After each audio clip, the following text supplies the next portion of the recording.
یہ قسم اٹھانے کے لیے نہیں آیا ہے، یہ کسی کو دبانے کے لیے نہیں آیا ہے، یہ صرف خلاف میں رکھنے کے لیے نہیں آیا ہے، یہ صرف 8 10 20 مسجدوں میں رکھ کے اور اس پہ مٹی گرتا ہے، اس پہ گرد و غبار گرتا ہے، اس کے لیے نہیں۔ حدیث شریف میں ہے آخر زمانے میں مسجد بڑے بہتر بن جائیں، مساجدهم عامرة وهي خراب عن الهدى، مسجدیں بڑی اچھی طریقے سے تعمیر ہوں گے لیکن وہ ہدایت سے خالی۔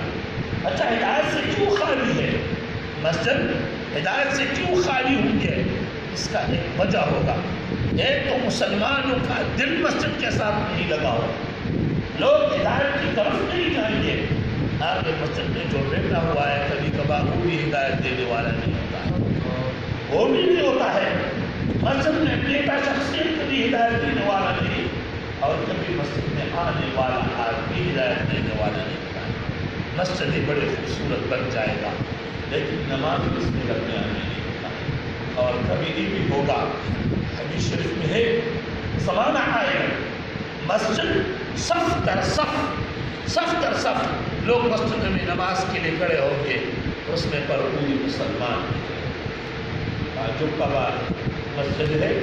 نماز پڑھ رہا ہے، قبلہ رخ ہے، سجدہ کر رہا ہے، مسجد میں آ چکا ہے، حدیث شریف میں ہے وہ مسلمان ہے۔ آج دیکھیں گستاخ لوگ ہیں، بے ادب لوگ ہیں، حضور صلی اللہ علیہ وآلہ وسلم کے عظمتوں اور شرافت کے منکر ہے، گستاخی کرتا ہے، لمبی نماز پڑھتے ہیں، لمبا وقت مسجد میں گزارتا ہے، پر اسلام شریعت اس کے ساتھ کہنے کا مقصد یہ ہے ذالک کتاب لا ریب فیہ، یہ کتاب ہے جس میں کوئی شک نہیں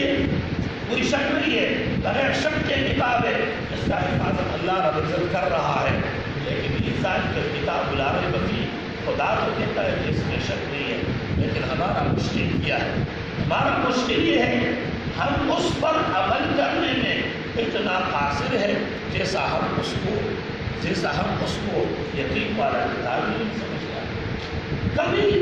دیوان کا ایک پروفیسر لکھتا ہے دنیا کا واحد کتاب قرآن ہے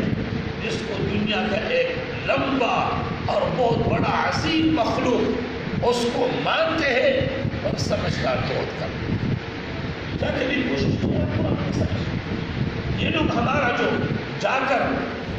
اسکول پڑھنے کی کوشش کرتا ہے، انگلش تعلیم حاصل کرنے کی کوشش کرتا ہے، اس کو بھی پتا ہے کہ میں تعلیم کس کام کے لیے حاصل کرتا ہوں، 2 تک کی پانی مزدوری کرنے کی، دفتر میں جا کر کام کرنے کی، جاب کرنے کی، لیکن کبھی کسی کو یہ فکر نہیں ہوتا ہے کہ خدا نے مجھے جو قانون بھیجا ہے، خدا نے مجھے جو کتاب بھیجا ہے، اللہ رب العزت کی طرف سے آئے ہوئی کتاب، کیا کبھی سمجھنے کا کوشش کیا؟